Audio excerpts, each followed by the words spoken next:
სეზონის ცვლილებასთან ერთად ბაზრებისა და სუპერმარკეტების დახლებზე ეტაპობრივად ჩნდება სეზონური ხილ-ბოსტნეული, თუმცა საინტერესოა, ამჟამად რა ფასებში მერყეობს ის და რამდენად შეესაბამება იგი მყიდველის შესაძლებლობებს.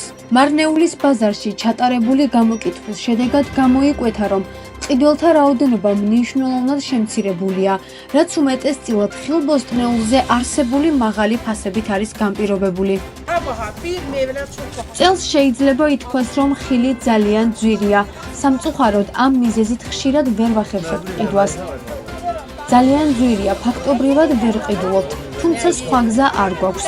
როცა იძულებული ვართ, მაშინ ყიდულობთ როგორმე. ძვირია ყველაფერზე ფასები. როგორც წესი გეტყვით, ადრე მე როცა ბავშვობაში კარტოფილი ყიდა 70 თეთრი, ისა ყიდა 20 თეთრი. ეხლა კარტოფილი ყის 2 პიისიათი. საზამთროღის ლარპიისიათი. და დანარჩენი თქვენ შეამოწმეთ. ჩემი აზრით ფასები ნორმალურია. ხილსა და ბოსტნეულს აქ არც ისე მაღალი ფასები აქვს. სამწუხაროდ ყველგან გაძვირდა. მაღალი ფასების გამო ვერ ყიდულობთ ან თუ ყიდულობთ ძალიან ცოტას. რაც შეეხება თვითონ ფასებს, მარწყვი დახლებზე ღირს 12 ლარი, ალუბალი 20, ზოგან 25 ლარი. გარგარს კი ბაზარში მომხმარებლებს 10 ლარის, ხოლო ატამს 15 ლარის ფარგლებში სთავაზობენ.